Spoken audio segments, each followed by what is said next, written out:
Hello and welcome to Sporting Jibberish. I'm Stu Booth. I'm Jack Luffman. How are we, Stu? I'm all right, thank you. Looking pretty in pink there, Jack. As usual, I'm getting a weird shadow. There we go, that's better. As usual, yeah, just going down to training in an hour or so I'm all ready. Awesome. Right, on today's show, we're going to be covering a little thing, European Championships that happened last week. Nothing major to report from that, but we'll have a look at that. The preview of, obviously, the coming Premiership, which starts this weekend. A little bit about the older, because there's something called the 100 started. Oh, I've set my camera doolally then. And Commonwealth Games, which is currently rolling through in Birmingham in, I would say, in a record time. But before that, we're going to go over to Stu down at Woodhall Spa in a second. We'll go there in 1 second. But we'll just quickly talk about the other challenge that we did. So we did a bit of crazy golf last week. Apologies for the lack of podcast last week due to off-season, we're going to call it. We're going to call it off. I was going to say technical issues, mostly to do with, not with the technical parts of the podcast. Human error, I reckon, we'll call it. We're just going to call them issues. But we're going to go to Stu now. So, Stu, can you hear me down at Woodhall Spa? We're over to Stu in the bright sunshine of Woodhall Spa. Hello and welcome to, I was going to say sunny Woodhall Spa, but it's anything other than sunny. A bit windy, a bit damp. A bit moist, as they say. But we're here for today. Jack, it's you are setting the challenge. Firstly, you've got me dressed up like this. Yeah, look at that. Wonderful. Yeah, so you've had a bit of a knock, a bit of practice. So I'm going to give you 12 balls, so 2 overs, and you just got to survive. So the only way you can be out, bowled, if you nick off behind, so caught behind, or caught on bowl. No LBWs, I'm not going for hit one in the air into nets. So no LBWs? No, unless you start playing French cricket. Okay. Then we might just do that. But yeah, 12 balls to survive. Let's go. To the next point.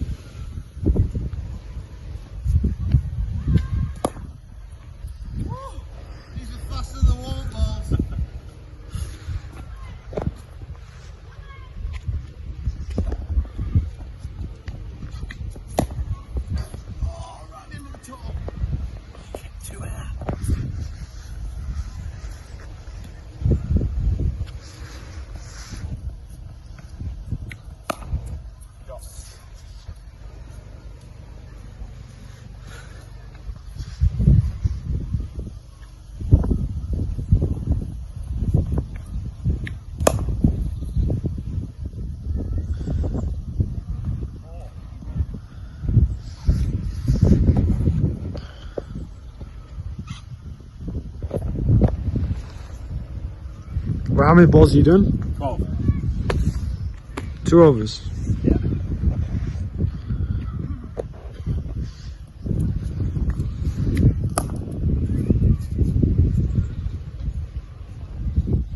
Might have to just bowl a bit quicker, would you? Yeah.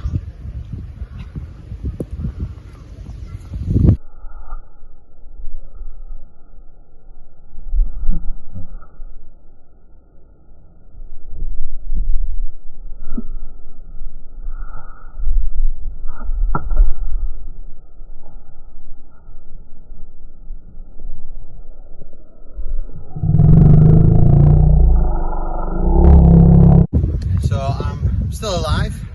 Maybe a little bit quicker than expected. I think it's a debatable edge into the wicket. I think it's a little bit wider for my liking. But I tell you what we'll do is we'll get an independent adjudicator. Okay. Shrek. Have a little look at the video and make a decision if he thinks I'm out or not. Okay. We'll go with well that. Well done. Survived. Very good. You lied out. Yeah. Windy in this weather, eh? Yeah. I mean, wasn't bright sunshine, was it? To be fair.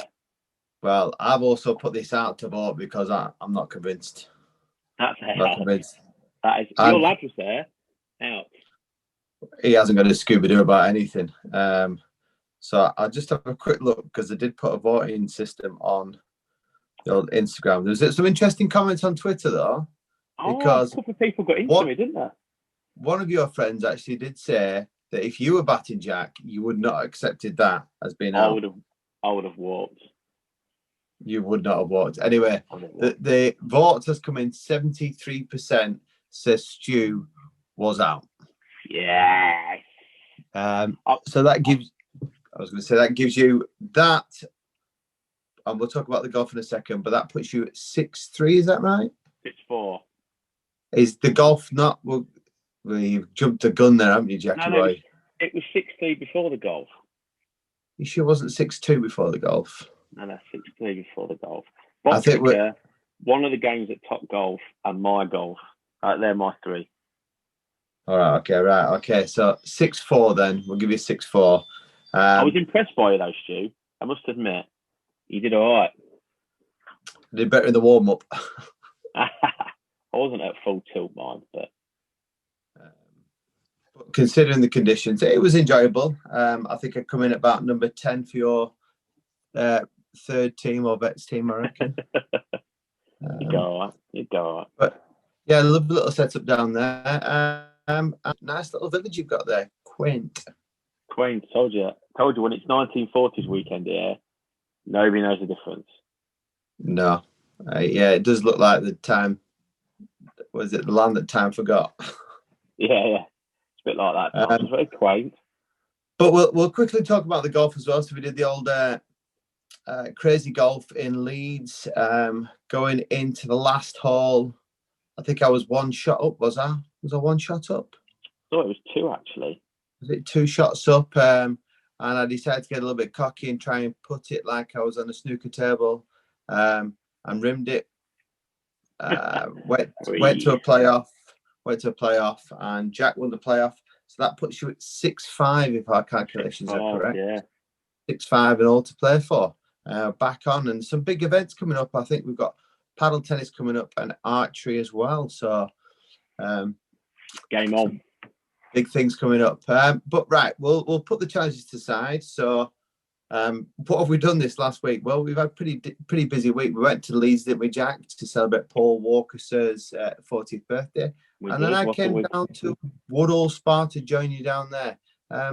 So tell me what you're doing tonight. What's going on at the moment? Tonight, so I've just picked your lad up from Lincoln City's second day of a trial assessment. He came out with a smiling face today, so he's gone all right. He's happy with himself. And then I'm going training. So I've played obviously 2 of the 3 weeks thus far for Woodall, and I'm playing Saturday, albeit with what can only describe as a fat finger. I dislocated it a fortnight ago. It looks like a chipolati. Yeah. So we'll see how that goes, but we'll play Saturday. And then obviously I'll be heading back to the desert middle of next week. So, so we'll go down and have a bit of a hit tonight and just check it's all right. But it should be fine. And then, we've got Grantham at home on Saturday, who are second. But I've had a bit of a dip in form, and Woodall have won the last 2. So, should be a good game. Yeah, as you can hear, the phone's going in the office. It's really busy around here. Hopefully somebody picked it up. Oh, it's been picked up. Your second picked it up. Yeah, I think so. Well, I hope so anyway. I'll probably get shouted in a minute. But interested. So back to the desert next week. And then Dubai Wanderers, when are you looking to start their training? Well, they've been training the last 3 weeks indoors. Clint started that, and big numbers. And so we're now looking to enter sort of a pre-season tournament at JMI, one of those midweek leagues that we've played in before. And we've just today, actually, this is how fresh it is, I've not even told you this, we've just today committed to put in a second team in the DSL. So we're going to have a team in DSL in 2 divisions, Division 2 and Division 3. So the interest is that much in us and commitment. So we've obviously got to give people games of cricket. So that's pretty exciting. A bit daunting, I'm not going to lie, because you're talking about big numbers of people and, of course, big numbers of cash. So that's all good. And then we've got an exciting sponsorship announcement to make any time, but I just can't announce it just yet. But it's really exciting, actually. So so all things moving fast there, mate. to the Wanderers. A lot quicker than we imagined, I think, but all good. Excellent. What about yourself? Any football way back in Preston? No, I'm 3 weeks since the op. I'm not supposed to start running till 4 weeks, and then I'm not allowed to start doing anything really. I've not been given the all clear until I see the doc when I go back to Dubai, which is probably we're back in Dubai in about 10 days' time. So hopefully get an appointment with him straight away, and then start pre-season straight away. So yeah, absolutely nothing. I have done a few walks. That's about limit of my exercise. I'm actually playing golf tomorrow. Oh, you'll be careful with that. Oh. Yeah, so going for a 4-baller with some friends around Penn with them. So Larko, when he listens to this, will know exactly what I'm on about. He'll probably be there. He's played that much golf. He's probably there. I would have thought he would have been, but I think he's back. I think he's in Ireland at the moment. So I'm seen safe. him. Yeah. He'd probably fly back for the day.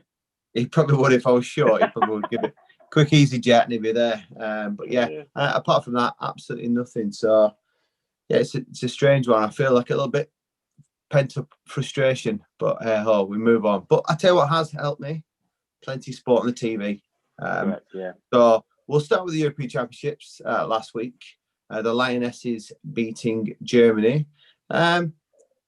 I thought for a final it was quite an open affair. You know, you usually get finals that are quite cagey. I thought both teams had a pop. I thought England probably edged it and should have maybe won it in normal time. Germans scored a really good equaliser. But I think the right team won in the end. Not just because it was England, but a team that was, and I think you said this a few times while watching it, is a brave team.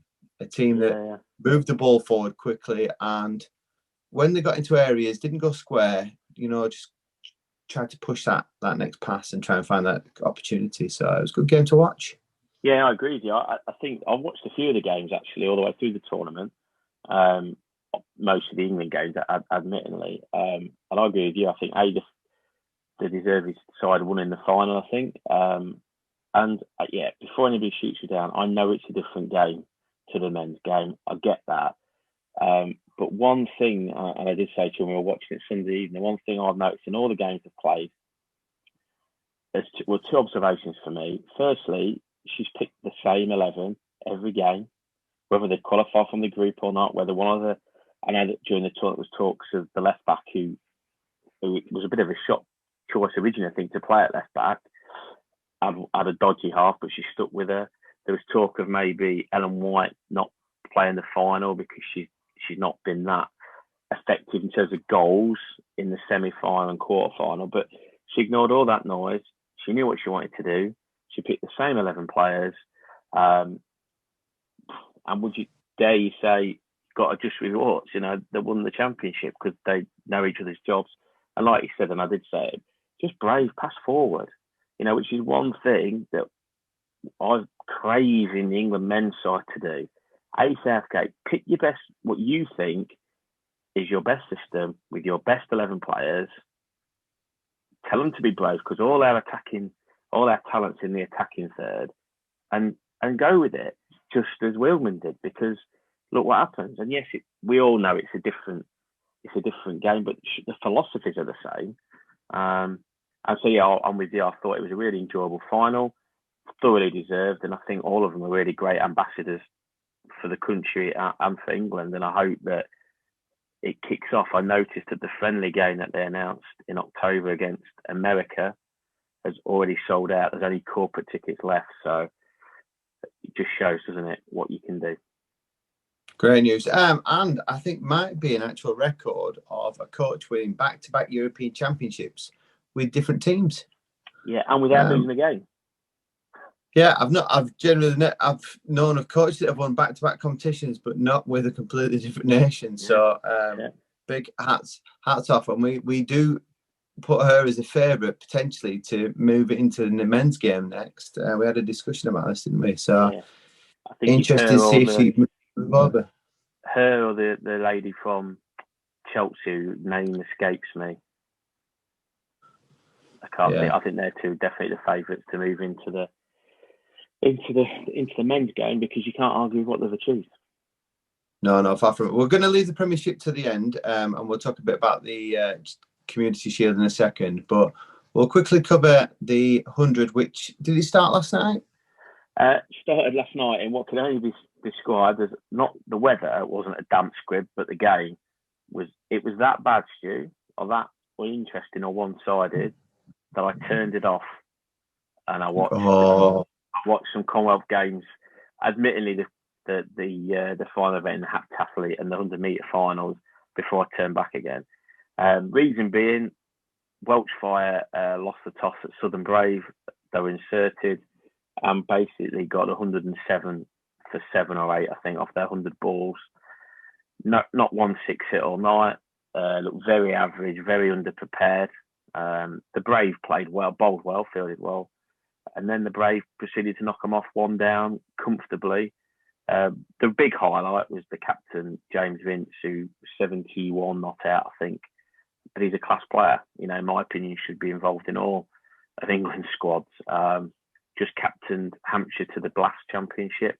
And it's obviously the current captain of the 100 last year's champions as well. So they started off well. I mean, you're defending champions and you're the star player. That's what you want to do, isn't it? But in terms of the criticism or sort of the indecisiveness around whether we need the 100 or not, it's done nothing for those people because it really was a damp squib. So the jury's still out. I'm still a bit out on it because my personal thing is that they should have just rebranded and franchised the Blast. We didn't need another competition, but it started. It's here to stay. 5 weeks time, we'll know who's the winner. So who is going to be the winner? 5 weeks time, who are you going to talk about? Blast? Manchester Originals? No, I think the Southern Brave will take some beating, and you can never rule out Oval Invincibles because they're just pretty star-studded. But probably the Brave going back to back wouldn't surprise me at all.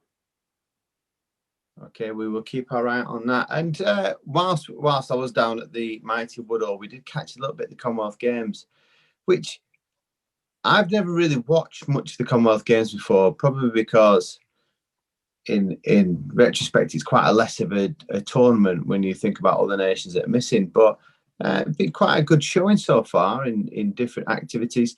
There is a bike race that I have no idea what's going on, where it's something along the lines of like 80 laps of riding around with intermittent time trials and sprints where you win 20 points for this and 17 points for that. And I just had no idea. Your dad was trying to explain it to me, but it was like he was talking to me in German. But a little bit of entertainment going on. And obviously we'd expect Australia to do well. But I think what I have seen is that home nations have been doing well. So I know on the swimming the other day, I think it was the mixed, well, you look at the triathlon, the mixed race there where we had England first, was it Wales second, and Scotland finished 4th or 5th. So you think like Team GB are in such a strong position when it comes to world championships. But good to give more people, I think, an opportunity to compete. Yeah, definitely. I mean, I've always been a big fan of all the sort of big athletics/sport events, the Olympics and that. Sort of brought up with it really. Network television, free to air, and obviously Dad being ahead of PE, a bit like yourself, its sport was always on. So I've always had a keen eye on it. Didn't see much of the last one in Glasgow 4 years ago. I don't really know why.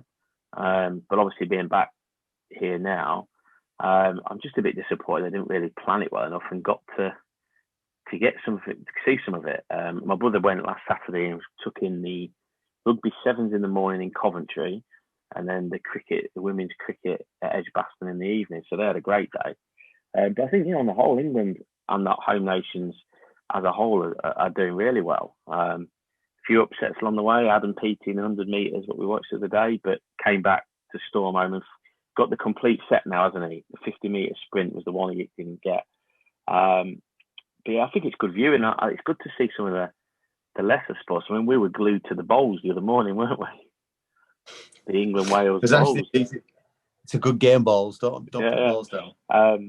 Like hockey's never too far away from the TV if my old man's around. So it's just not. And like you said, I'm a big fan of the cycling, but I'm as guilty as the next person. I only ever really watch it the Olympics and Commonwealth Games, you know, and they have plenty of other World Championships and European Championships that are televised that I don't turn into. But yeah, it's good viewing, and hopefully, again, the crowds look really good in Birmingham, because I think the tickets have been fairly well priced.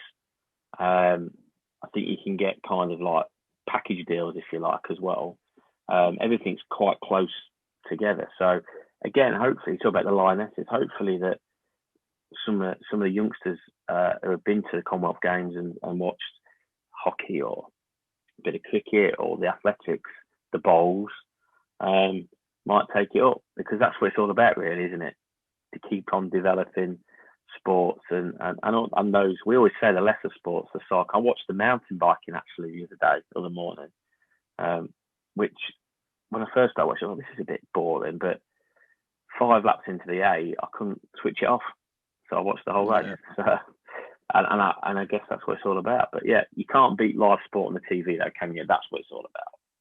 That is correct. That is correct. So there's a few days left of it yet, so we've still got a couple more days to watch. But we're going to turn our attention because something else starts in a couple of days. Actually, it starts tomorrow, the Premiership. But before we delve into the Premiership, we had the curtain raiser of the season, which has become less of a friendly, but a little bit more serious over the last few years. And it was Man City versus Liverpool last Saturday night at Leicester, which was nice to see at a venue a little bit closer to home for both teams and for the fans. I don't know if it was done that on purpose or if it was just simply because the Euros was taking the pitch the day after. I have no idea. But we saw Liverpool take on Man City, which was billed as the 2 new strikers into the Premiership. So Haaland was starting for City. Meanwhile, Darwin Núñez started on the bench for Liverpool. Núñez has come out on top simply because he scored, got a penalty. Haaland has missed what can only be described as chances I would have expected him to score. But putting the strikers to the side, if we're to gauge that for the rest of the season, City, very average. Yeah, I mean, obviously, we watched it together and probably more neutral than you, although we're both pretty good, I think, when it comes to our own teams, to be fair. But I was agreeing with you. I thought that Liverpool completely deserved it, completely outplayed Man City. I thought Man City looked pretty poor. I mean, that's not to say they're going to be poor in the season, but I thought they looked a bit off it. Haaland, I wouldn't say looked off it, but was certainly looking at ways to play, I guess. And he certainly wasn't looking to go in behind, which is his strength, which you see when the last percentage of goals I've seen him score is when he's in behind with pace and power. Like you say, he missed that chance right near the end. I thought he did well on one chance where he sort of held off Robertson. And got his shot off on the sort of as he was falling, which I thought was a little bit more like him and probably warning signs for the Premiership of his strength. But yeah, I agree with you. I think all in all, Liverpool looked a far better side. I thought if you're going to refer back to your man Núñez, the striker, I thought it came on and looked a handful, strong, powerful.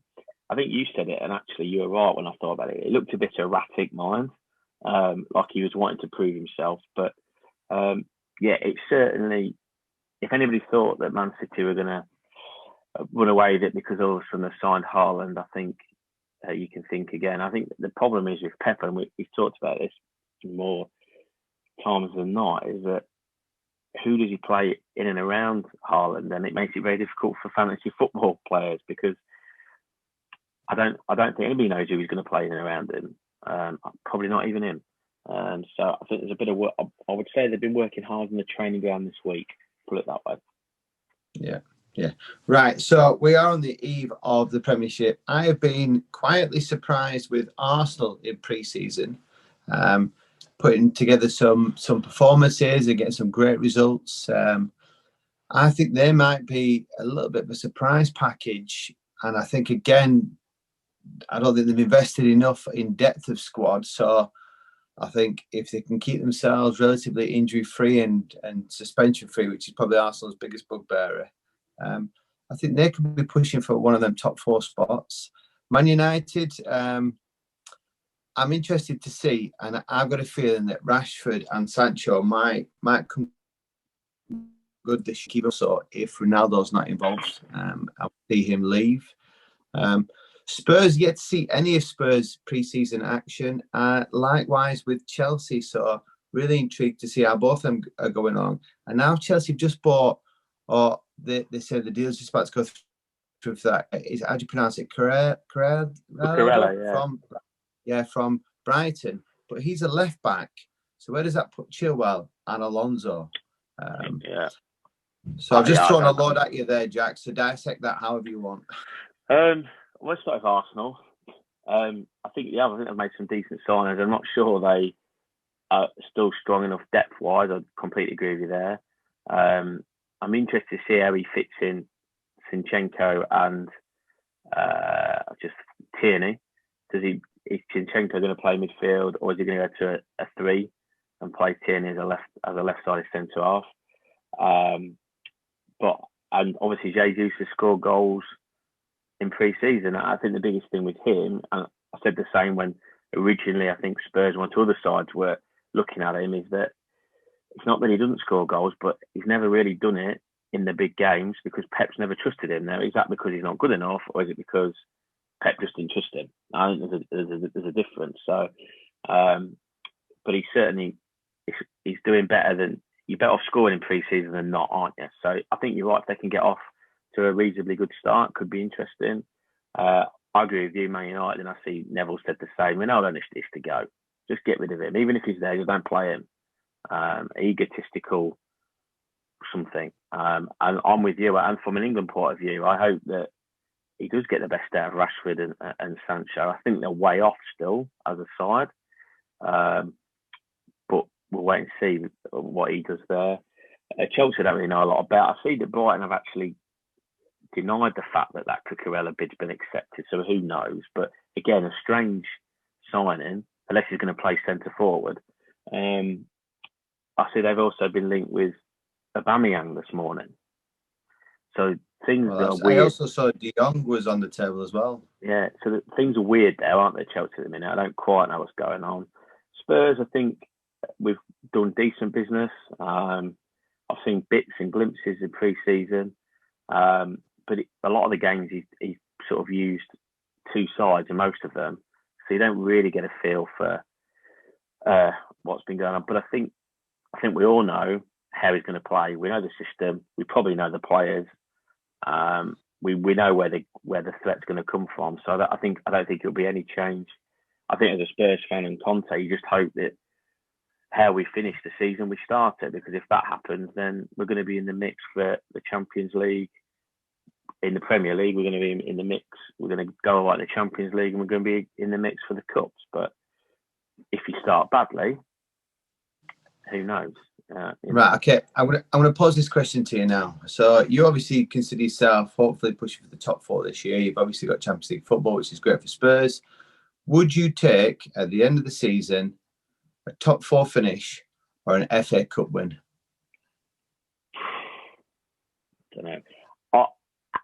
As a fan, I think I'd take an FA Cup win because we need a trophy. But I think as a club, business-wise, they would disagree, wouldn't they? Because Champions League's where all the money is. But I think, not that as a true football fan or football support of your club, you want to see them lifting trophies, don't you? Okay, interesting. So we'll take both. We'll just take the treble, Stu. So that well, right. Okay. So my next question to you is: Liverpool City are going to fight off for the top 2. Who's going to be the next 2 spots? I think Spurs will finish in the top 4. I think. I said last week or 2 weeks ago, it'll be the same top 4. I think the Arsenal push, and I think Man United. Well, you can never rule them out, can you? Really? But I think the same top 4 as last year, with those 2 in 5th and 6th. And I think then after that, I'm going to be honest, because Leicester, one of the clubs who's sort of been thereabouts previous seasons, there's something not quite right going on there. I think they're going to be way off. I think West Ham will always just fall at the final hurdle to a degree. So I think I can see a situation where the top 2 are vying again, then 2 of the next 4 will get in the Champions League. But after 6, I can see a bit of a gap opening up again, personally. Well, they said that from the point where Eddie Howe took over Newcastle, if you take his games from that point to the end of the season, he actually finishes top 6. So Newcastle might bridge that gap a little bit this year, especially with some good investments from them. But I'm going to throw this out. I'm going to say Spurs to finish outside the top 4, Arsenal and Chelsea to join Liverpool and City. There we go. So we'll watch that with bated breath. But before we disappear off, fantasy football is back. We are back with a vengeance. It is up and running. So if you go back to any of our previous posts, you go onto our Instagram, the link is there, the code is there. You can literally click that link, follow that, take yourself into fantasypremierleague.com. If you were involved in it last year, I think you just press renew leagues and you automatically chuck yourself in. But before we disappear, Jack, who is because you will have your team in front of you, and I'm just going to get mine up in front of me right now, who is your hidden gem in your fantasy football? 1 second, my hidden gem. So I have made a couple of little tweaks this week. My hidden gem, I don't know. I think I'm going to pick. I can't pick one out. I'm going to just give a couple of scenarios. Okay. I've got some of the big name players, as we all have. I'm going to go Digne at Villa. If he can get his assist and his set pieces going, I think we could go all right there. I think Gerald will make him difficult to beat now in pre-season, so hopefully some clean sheets. I'm going to go Bruno Guimaraes from Newcastle, who had a great finish to the season. And then I'm going to go with one of my bench players who I might pick periodically, but will always play for this side. So he's not going to pick me loads of points up, but he's very cheap, and that's Brennan Johnson from from Notts Forest. Yeah, good attacking option, that. Yeah, so they're not one. I couldn't pick one. They're the 3. Okay, right. Well, I'm going to chuck out. I've got some real big hitters in mind. Trent's in there, James, Cancelo, Salah, Diaz, Jesus, Haaland. Some real big hitters. So I've had to be clever around them. So I've chucked in, and I've gone with a Villa player, but I've gone the opposite side. I've gone with Matty Cash. Yeah. Quite a lively fullback. Obviously, doesn't have the set piece element that Digne does, but does get bombs himself down the right hand side. Is tentatively a person that doesn't pick up many injuries, so he will be playing, I'd probably say, more than Digne does over the season. And then a young lad, and again, I've gone Villa, is Ramsey. I like the look of this lad, and I think he has an element of Gerrard about him where he can get forward, has a decent striker and can finish. And I think under Gerrard, might just see him get a little bit better this year. And I've gone and stuck in, and I've been called out by some people as well for putting this guy in. But I've gone with Rashford, and people have said, how dare you put a Man United player in your team? He's an England player, as far as I'm concerned. Yeah. Yeah, because you support England, don't you? Yeah, I'm an England fan. But yeah, so if you guys think you can beat us, get yourselves on there. I'm sure as the season progresses, we'll get a few gifts here and there thrown out to people and some vouchers, and we may even take you out for a drink or something if you get lucky. But yeah, so looking forward to that. First game is tomorrow, Crystal Palace versus Arsenal. I think Arsenal are going to win this. I think I've gone 2-0 on our predictions. What have you gone with, Jack? I don't know what I've gone with. I can't remember, but I'm hoping Palace win. Come on, Patrick Vieira. I think he went Arsenal win, if I'm being honest with you. End of the day, Jack. What do we know?